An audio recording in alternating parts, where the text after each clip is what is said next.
Hey guys, welcome back to the channel, and in this video, I will be telling you why you should get Starfield. Alright, so first I'd like to get a couple of things out of the way before I get into the rest of the video. First of all, I will not be sharing any parts of the story in this video, so if you're worried about spoilers, don't be. Alright, so the next thing I want to get out of the way is what I'm going to be talking about in the video. So first of all, I'm going to be talking about a comparison that somebody made. One of my friends in my Discord server said that, why should I play Starfield when I can just play Elite Dangerous? And so the first thing I'm going to talk about in this video is I'm going to explain why that is not a very good reason. Alright, so the next thing is a video from one of my favorite YouTubers, Habitual Line Crosser, or HLC. I'll probably just say HLC in this video, so if you get a little confused about that, that's why. So he made a video talking about why Starfield isn't what it's made out to be, and I agree to an extent, but I'll talk about that later. Alright, so the last thing I want to get out of the way kind of ties into the first thing that I said about spoilers. I will have clips in the background of, like, exploring and fighting and stuff, but none of it will be story content, so don't worry about that. Hey guys, Future Steve here. I had a couple of things to add to the video after editing was done. I realized that I had a lot more video than I had audio, so that's one of the reasons for this little interruption here. Another thing is, I did record some side mission content, which you'll probably not see because I think I edited that out, but just a little heads up there. And another thing is, there are a lot of weird cuts in the audio, and I don't know how to get rid of that. I'll try to fix it after I add this clip in, but when I cut the video, like I'm cutting out all the loading screens and stuff, so when I cut that out, for some reason it also puts a little cut in the audio as well, even though the audio and video is completely separated in the editor that I use. So I don't know what happens there. Hope it's not too much of an issue, and yeah, enjoy the video. Alright, so the comparison made between Starfield and Elite Dangerous has some, like, it does make sense. The flight systems of both Elite Dangerous and Starfield are pretty much the same, in that you can adjust the power that's sent to different systems, so I get where that's coming from. But the problem with that argument is that there's so much more to Starfield than just flying around on your ship and fighting things. There's a story that, in my opinion, from what I've played of it, is on par with the stories of a lot of the previous Bethesda games, like Skyrim and Fallout 3, and to an extent Fallout 4, which I know a lot of people have a problem with that story, but personally I like it. There are also other parts of the game other than the story and the flight mechanics. There's also ground combat, which is a thing in pretty much every Bethesda game. But I think the ground combat, at least in this game, is very well thought out and well made. I like it. Now, another thing to this game is shipbuilding. I mean, you can design your own ship. Can you do that in Elite Dangerous? I don't think so. I mean, I haven't played much Elite Dangerous, and I don't know what that DLC, what is it called? Odyssey? I don't know what that adds, but from what I can tell, Elite Dangerous doesn't have a way that you can customize your ships in, like, the interior space that it has, and how big it is. I mean, you can buy different ships, I know that, and you can do that in Starfield too, but in Starfield, you can modify the ship you already have.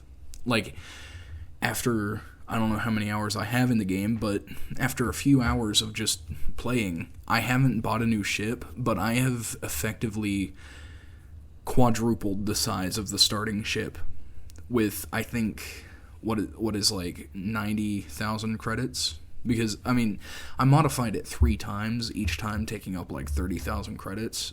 My point is, you can modify your ship pretty early in the game. So even if you can modify your ship in Elite Dangerous, which I probably have more hours in Elite Dangerous than I do in Starfield, so if you could modify your ship as early in the game as you can in Starfield, then I probably would have come across it. And another thing is outpost building. I know a lot of people liked the base building system or settlement system in Fallout 4, and the outpost system in Starfield is pretty much the same thing. So that's like the best feature from Fallout 4 that's in Starfield. And it's overall just a bad comparison because of these points that I've brought up. Now, one thing that I don't know, which I've already mentioned this once, is I don't know what that DLC for Elite Dangerous adds. From what I've heard, you can, like, get in rovers on planets and drive around, but I don't think you can build outposts like you can in Starfield, and I don't think you can modify your ship like you can in Starfield. And also, I think it does add ground combat, but still, there are other things in Starfield that Elite Dangerous just does not have. Alright, so before I get into the next point, I would like to say that I don't think the game is perfect. I know it has flaws, and for me, the biggest flaw is the performance. Now, I'm not saying that it has a constant low frame rate, because I think my PC can handle the game at least decently well. The problem is when I go into cities like New Atlantis, or what's that other one, Aquila, and whatever the one is on Mars, it has like a few frame drops here and there and freezes where it's like it's trying to load in the city. So it's not a problem with the system, it's a problem with the game being optimized, and I hope Bethesda ends up fixing that, because it's a little annoying, but it's not enough to make me hate the game. So my overall rating for the game is, I give it an 8 out of 10, and the only thing holding it back from a 10 is the performance.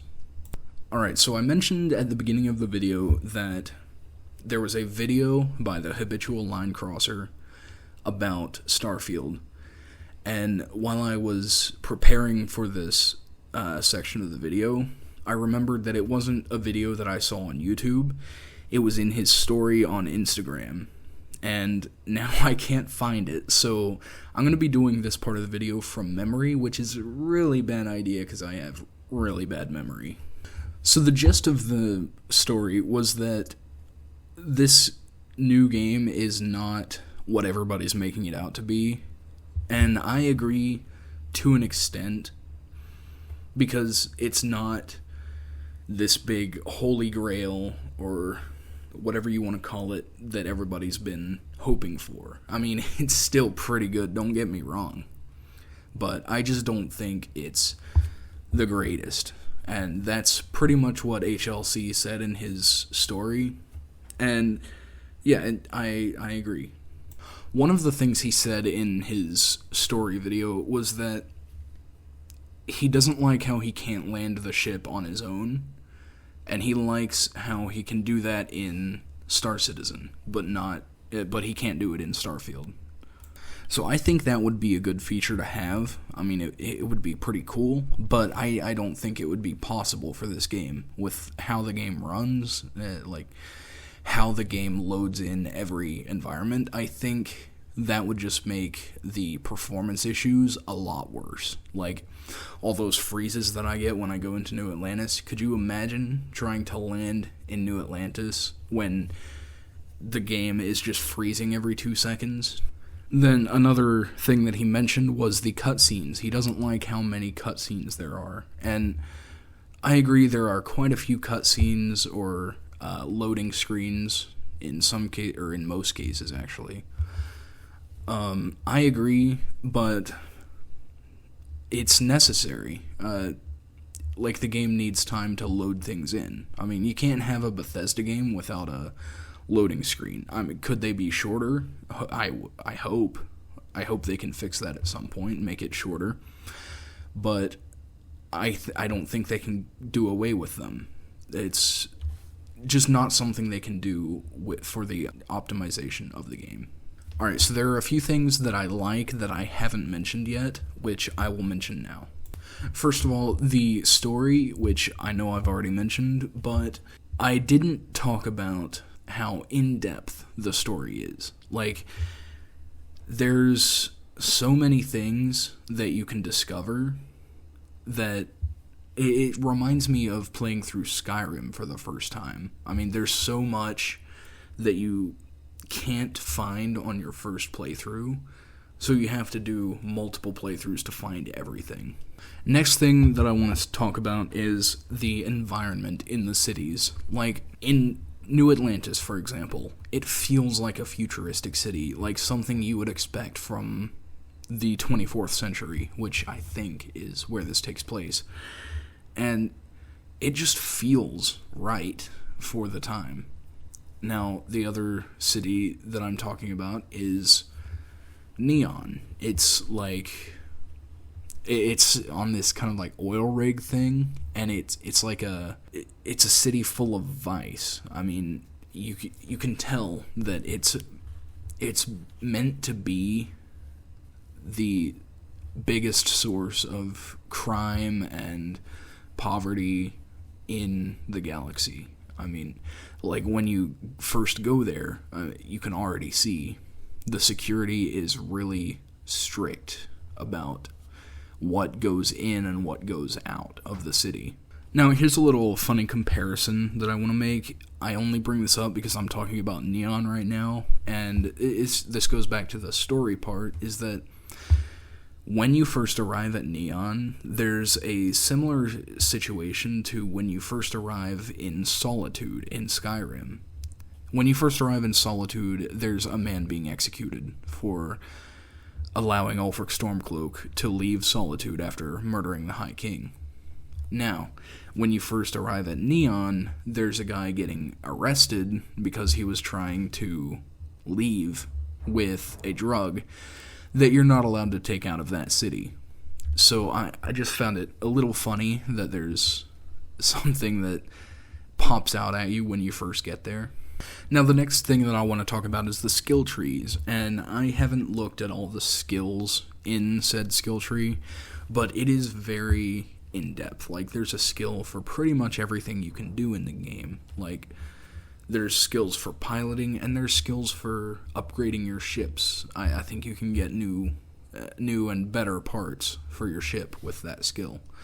I just think that's an integral part of Bethesda games. I mean, they do it with Fallout, they do it with Elder Scrolls, and now they're doing it with Starfield. I think that's nice. And next is the character creation, and I know that there's some pretty good character creation in most Bethesda games, like Fallout 3, Fallout 4, and Skyrim, but the character creation in Starfield, I think, is a little bit more in-depth. And there's one other thing that I've seen people get angry over, which I don't know why you'd get angry over this. I mean, it's not a huge deal, is you can change your character's pronouns. You can have he, him, they, them, or she, her. I think those are the only ones you can have, but yeah, I think that's a cool feature that the game has, and it's cool that they added that, and I don't know why people are getting mad at that. I guess they're just mad 'cause bad, I guess. No, for real though, I don't condone getting angry over pronouns. It just seems like a silly thing to get mad about. Let people be what they want. I don't know. Now, before I go off on a tangent about that, which I probably already did, on to the next thing. Alright, so the next and final thing I want to talk about before ending this video is the feeling of exploration you get in the game.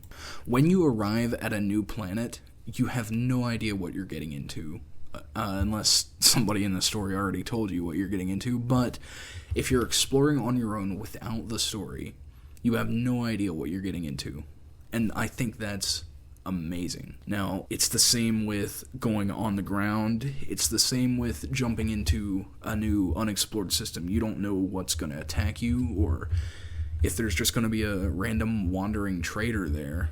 And no, I'm not talking about the annoying one. It's really just, it feels real. Like, in life, you never know what's going to come your way. And it's the same with exploration in Starfield. And that's why I think Constellation is a really good part of the story, which I'm not going to get any further into that because I know I said I wouldn't talk about the story much. So yeah, that's the last thing I want to talk about. Alright, if you enjoyed this video, please leave a like and subscribe. Maybe comment down below if you liked it and what you liked about it, or if you have any extra thoughts. And I'll see you in the next video I make. Bye.